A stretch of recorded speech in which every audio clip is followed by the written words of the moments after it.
Hello, I'm here today to talk about the Enhancing Joint Replacement Outcomes in Australia using National Data Linkage project and represent the co-investigators you see on the screen. Before I start, I'd like to briefly acknowledge the funding support of the NHMRC and the services of the Australian Institute of Health and Welfare for assisting with access to MBS, PBS and national cancer data and linking these data to the Joint Replacement Registry. The registry was established in 1999 to evaluate implant performance, with a goal to identifying joint replacement devices, that is prostheses, which result in higher than anticipated revision rates and to improve surgical practice.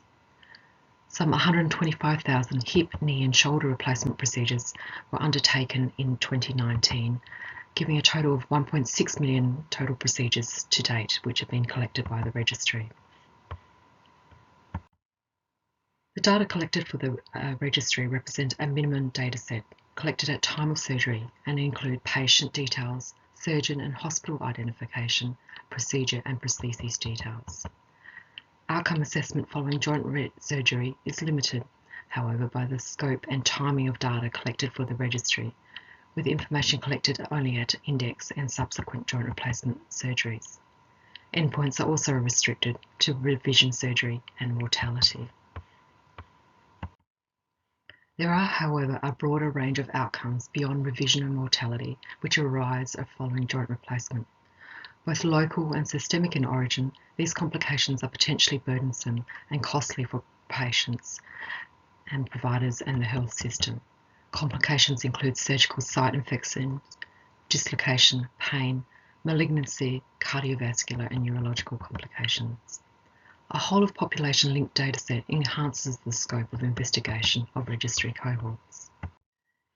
In 2017, the research team, comprising the registry directors together with researchers from 3 states with biostatistical, epidemiological and big data expertise, was successful in securing an NHMRC grant to better understand the prevalence of complications following hip, knee and shoulder joint replacement.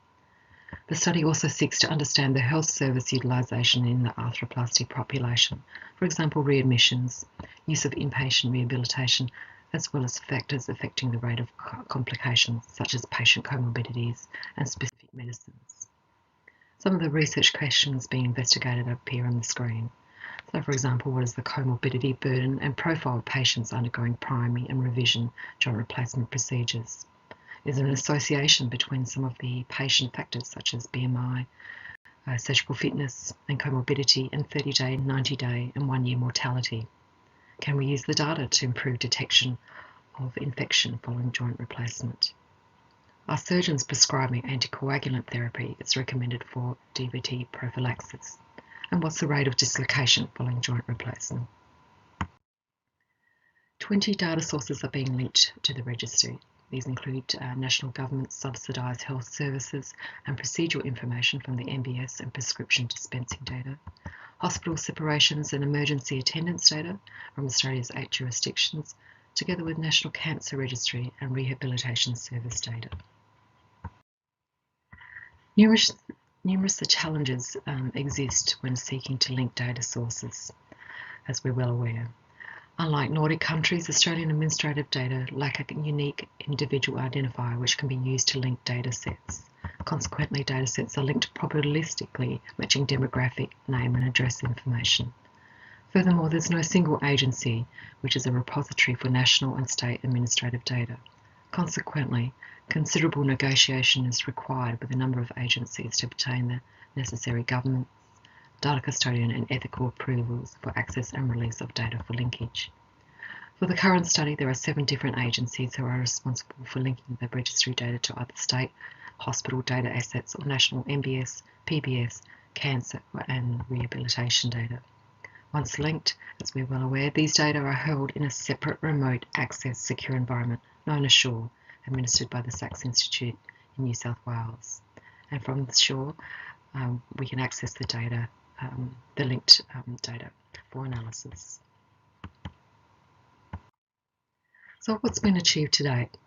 Currently, we have hip, knee and shoulder replacement data matched with MBS health service and procedural data, PBS prescription data, as well as cancer registry data, but also rehabilitation data from the AROC registry.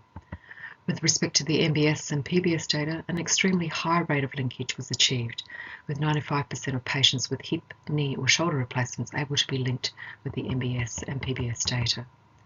With these linked data, initial data analysis focused on understanding the comorbidity profile of the joint replacement population.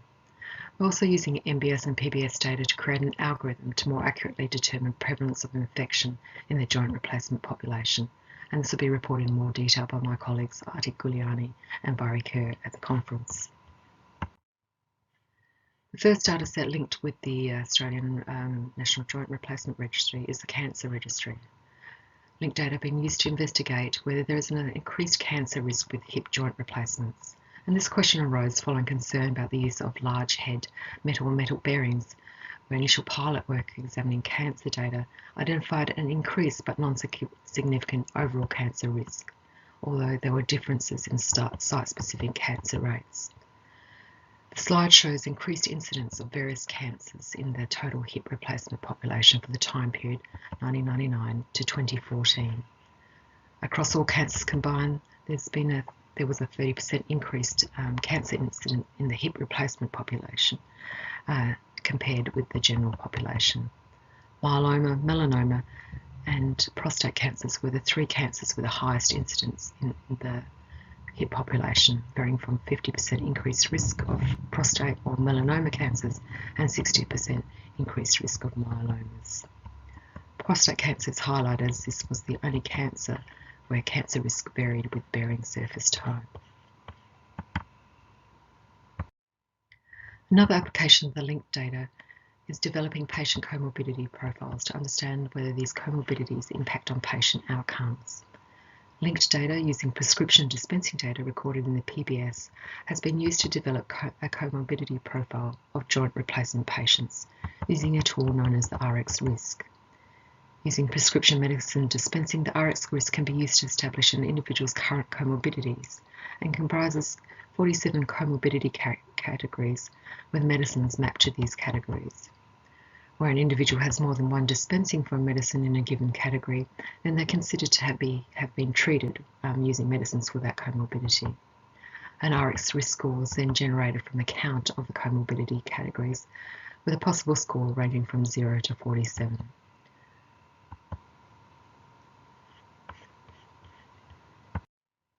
The figures seen on the screen represent trends in the count of comorbidities for either hip or knee joint replacement patients in the 12 months preceding first joint replacement surgery.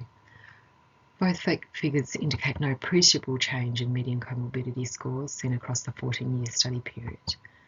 For the hip cohort, the THR, a median comorbidity score of 4 was seen between 2003 to 2011, increasing to a score of 5 from 2012 onwards. For the TKR or knee replacement patients, with the exception of the 2003 year, a median comorbidity score of 5 was seen consistently across the study time period.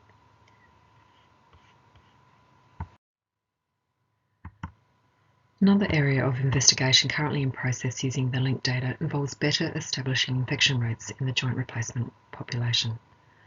For patients undergoing revision, the registry reports that 20% of revisions are for infection.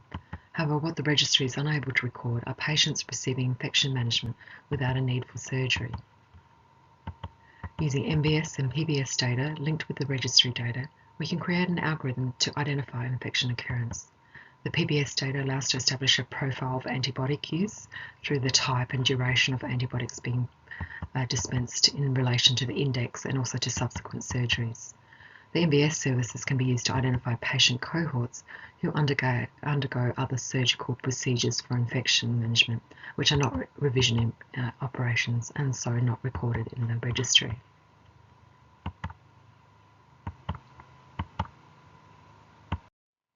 The figures on the screen show differences in the use of injectable versus oral antibiotic formulations in the 2 years following joint replacement surgery.